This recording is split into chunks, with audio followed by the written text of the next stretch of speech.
शरणं हरि शरणं हरि शरणं हरि शरणं हरि शरणं हरि शरणं हरि शरणं हरि शरणं शरणं हरि शरणं हरि शरणं हरि शरणं हरि शरणं जय हो हरि शरणं हरि शरणं हरि श्रीमद् भागवत भगवान की जय हो। देखो, कोई शुभ काम हो तो जरूर पितरों की पूजा करना चाहिए, कराना चाहिए। जिसके घर में ज्यादा गरीबी आ जाए, दरिद्रता आ जाए, अथवा संतान की कमी होने लग जाए, परिवार की वृद्धि रुकने लगे, तो उसका सबसे सरल तरीका है कि पितरों की पूजा कराएं पहले। इसीलिए भागवत जी की कथा में नांदी मुख श्राद्ध कराया जाता है पहले। जब शुभ काम हो कोई तो उसमें पितरों की पूजा करा दें, और पितरों की जब पूजा कराएंगे तो उनके आशीर्वाद से परिवार और धन की वृद्धि होती है। नंद बाबा के यहाँ पितरों की पूजा हुआ, फिर देवताओं की पूजा हुआ, पितृदेवार्चनम तथा पितरों की फिर देवताओं की पूजा हुई। और धेनूनाम नियुते प्रादात् विप्रेभ्यः समलंकृते तिलाद्रीन सप्तरत्नौघशात कौम्भाम्बरावृता। खूब दान किया नंद बाबा ने, खूब गायों का दान किया। और इधर कंस घबरा गया है। क्यों? कि कंस को बता दिया देवी जी ने कि तुझको मारने वाला कहीं पैदा हो गया है। तो ध्यान देना, बहुत ध्यान देकर समझना। तो जो कंस के परिकर हैं, कंस के नौकर, कंस के मंत्री, उन लोगों ने कंस को सलाह दिया, अरे महाराज आप इतना घबराए क्यों हैं? एक सूक्ति बताए, कहा मूलम ही विष्णुर्देवानाम यत्र धर्मः सनातनः। कहा देवताओं का मूल है विष्णु, और विष्णु का मूल है सनातन धर्म, और सनातन धर्म का मूल माने जड़ है तस्य च ब्रह्म गो विप्रास तपो यज्ञाः सदक्षिणाः। बात समझ में आ रही है? विष्णु का मूल है देवता लोग, और देवताओं की जड़ है सनातन धर्म, सनातन धर्म की जड़ है ब्राह्मण, गऊ, यज्ञ, जो दक्षिणा के सहित यज्ञ होता है, ये सनातन धर्म का जड़ है। और इसी को गिरा दिया जाए, सनातन धर्म अपने आप गिर पड़ेगा। जब वो गिरेगा तो देवता लोग गिर पड़ेंगे, देवता लोग गिरेंगे तो विष्णु भी गिर जाएंगे, अपना काम बन जाएगा। क्यों परेशान आप हो रहे हो? अब आज से यज्ञ में रोक लगा दीजिए, यज्ञ होने न पावे, पूजा पाठ न होने पावे, वैदिक विद्वानों को पकड़ करके कैद खाने में डलवाओ, वेद मंत्र का उच्चारण न होने पावे, गऊओं को पकड़ करके अंदर डालो। जब ये सब हो जाएगा तो अपने आप देवताओं की ताकत कमजोर हो जाएगी। और बुरा मत मानिएगा, आज ये चल रहा है अपने यहाँ, ये सब जो हो रहा है इसमें लगभग चल रहा है। यज्ञ होता है, लेकिन जो बताए कि यज्ञ में ये कमी कर दीजिए, तो जो देवताओं को न मिलने पावे, वो आहुति देवताओं को नहीं मिल जाती है, राक्षसों को मिल जाती है। तरीका होता है, तरीका। भीष्म पितामह श्राद्ध कर रहे थे अपने पिताजी का, श्राद्ध शांतनु जी महाराज का।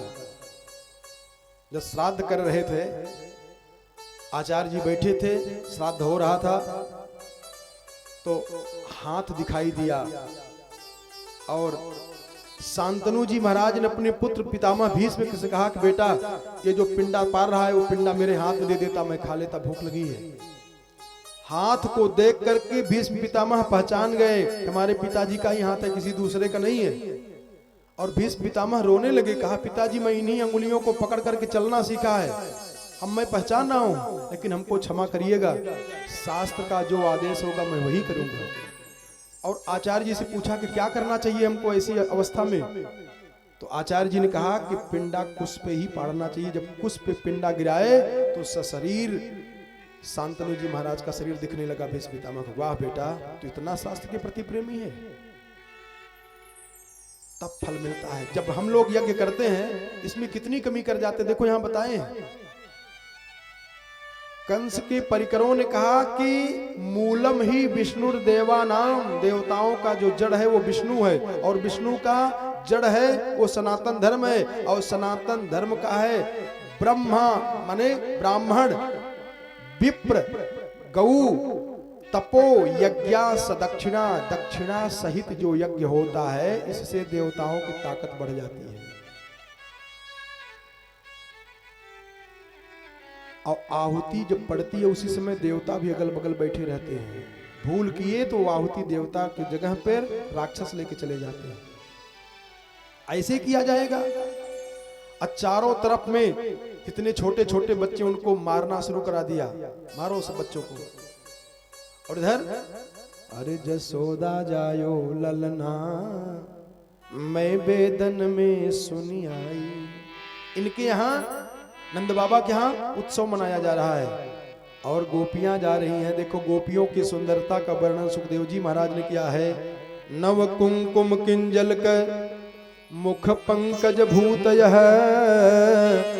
बलभिस्त्वरितम जगमुहु पृथुश्रोण्यश्चलत कुचाहा। भगवान की जब पूजा करें तो बढ़िया वस्त्र पहन करके, सुंदर वस्त्र पहन करके सज धज के करना चाहिए। और हम लोग उल्टा करते हैं। पार्टी में जाना हुआ तरे फिर देखिए तो गहना कभून निकला होगा वो निकलेगा, और जब लौटे वहां से तो मुंह लटका हुआ। क्या हुआ? चैनिया मार दिया किसी ने। देवो भूत्वा देवम यजेत, शिवो भूत्वा शिवम यजेत। देवता बनकर के देवता की पूजा करनी चाहिए, राक्षस बनकर के देवता की पूजा नहीं करना चाहिए।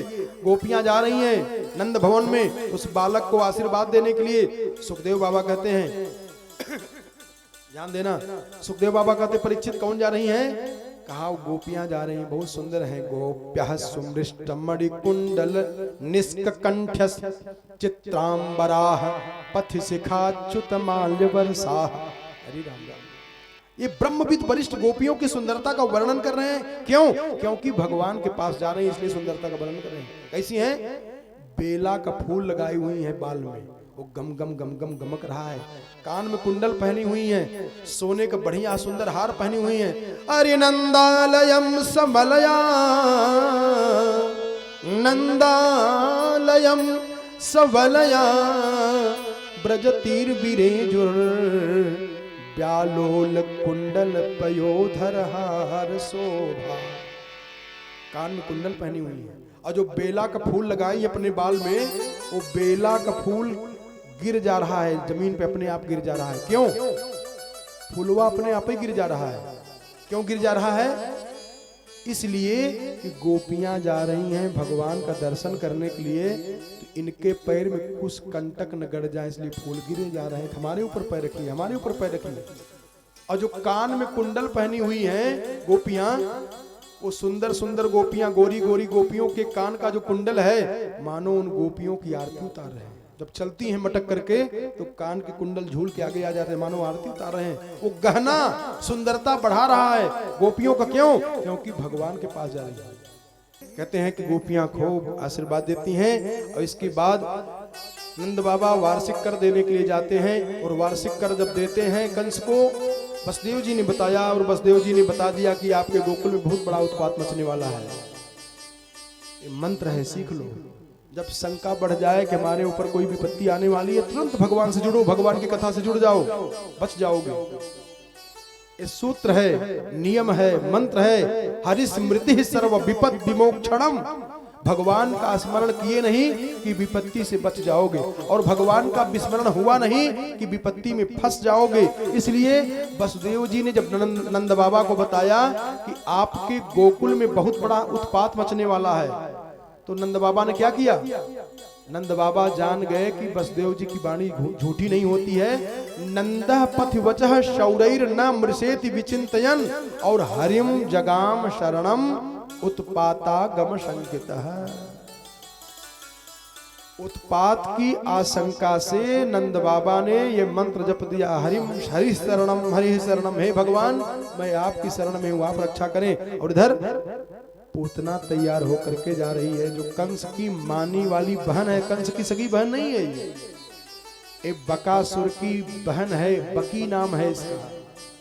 और कितनी वीरांगना है बताओ तो इसकी ताकत। गर्ग संहिता में गर्गाचार्य जी महाराज ने कहा है ये पूतना कितनी बलवती है। 18 वर्ष की अवस्था में जब कंस दिग्विजय करने के लिए निकला था तो पूरे पृथ्वी पर जितने बड़े बड़े दिग्गज राजा थे सबको जीतता गया, जीतता गया, जीतता गया। और जब राजा जरासंध के पास पहुंचा तो जरासंध के पास एक हाथी है, कुबलिया पीढ़ हाथी है, जिसके पास 60,000 हाथी की ताकत है। जब ललकारा कंस ने 18 वर्ष की अवस्था में कि कोई बाहर हो हमसे हाथ मिला लो, लड़ाई कर लो, तो जरासंध भी बड़ा वीर था। आगे प्रसंग आएगा सुनिएगा, बहुत वीर था जरासंध। जरासंध निकला बाहर तो देखा कि बालक है, मुस्कुरा करके कहा कि मैं बच्चों से और वृद्धों से लड़ाई नहीं करता हूं। कंस ने कहा कि मैं तुझको बच्चा दिख जाया हूं, तेरी मां ने अगर दूध पिलाया तो हमसे हाथ मिला।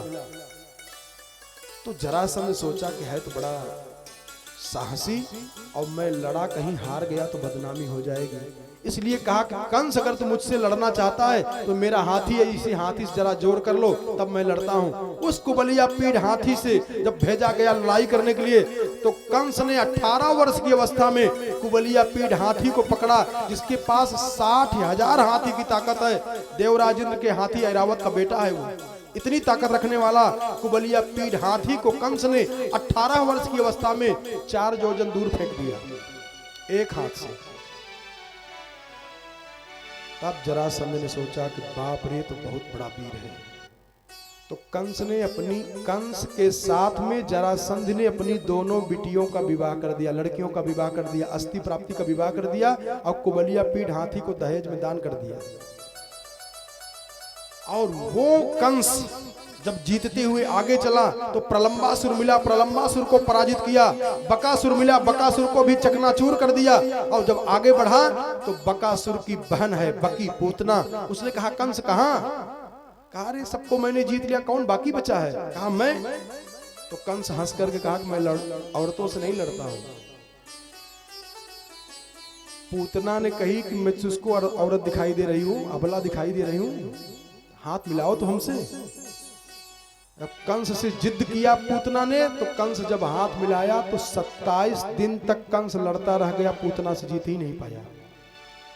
शर्मा गया कि अगर ये समाचार बाहर जाएगा तो बदनामी हो जाएगी। तो बुद्धि का प्रयोग किया, कहा तू मेरी बहन बन जा, मेरे हाथ में रक्षा सूत्र बांध। तो धर्म की बहन बना लिया था पूतना को। और चतुर है कंस ने, अब बहन बना के रखा है अपने पास में। और जब चिंतित हुआ तो वही पूतना बकासुर की बहन बकी ने कहा भैया तू बहुत चिंतित हो? कहा हाँ क्या करूं, बताया पूरी बात। तो बकी ने कहा, पूतना ने कहा तुम क्यों घबराते हो? बच्चों को तो मैं ऐसा मार देती हूँ कि बच्चे के माता पिता को भी नहीं पता चलता है। इस प्रसंग को श्रद्धा और भक्ति से सुनोगे। पहले फलश्रुति बता दे रहा हूँ, पूरी कथा विस्तार से नहीं बताऊंगा। इस कथा को श्रद्धा भक्ति से श्रवण करने वाले का जो कहीं छोटा बच्चा होता है, कभी कभी ऐसा होता है कि पूतना की बीमारी से मर जाता है, उसकी माता भी नहीं जान पाती है। घर में कोई उन्माद में हो, पागल हो, भूत से, प्रेत से, डाकनी से, साचनी से, पिशाचनी से अगर पीड़ित हो, इसमें 12 मंत्र दिए गए, उस मंत्र का उच्चारण कर दिया जाए ठीक हो जाता है। जरा और ध्यान दें, कहते हैं कि जब वो चली है पूतना, ये कैसा रूप बनाई है? सुखदेव बाबा कहते हैं कि राजन अरे कंसेन प्रहिता घोरा पूतना बाल घातिनी। परिचय बता रहे हैं, बच्चों को मारने का काम करती है पूतना, बालक मिले को मारी है। और चलती है, और कैसे चली है? आकाश मार्ग से।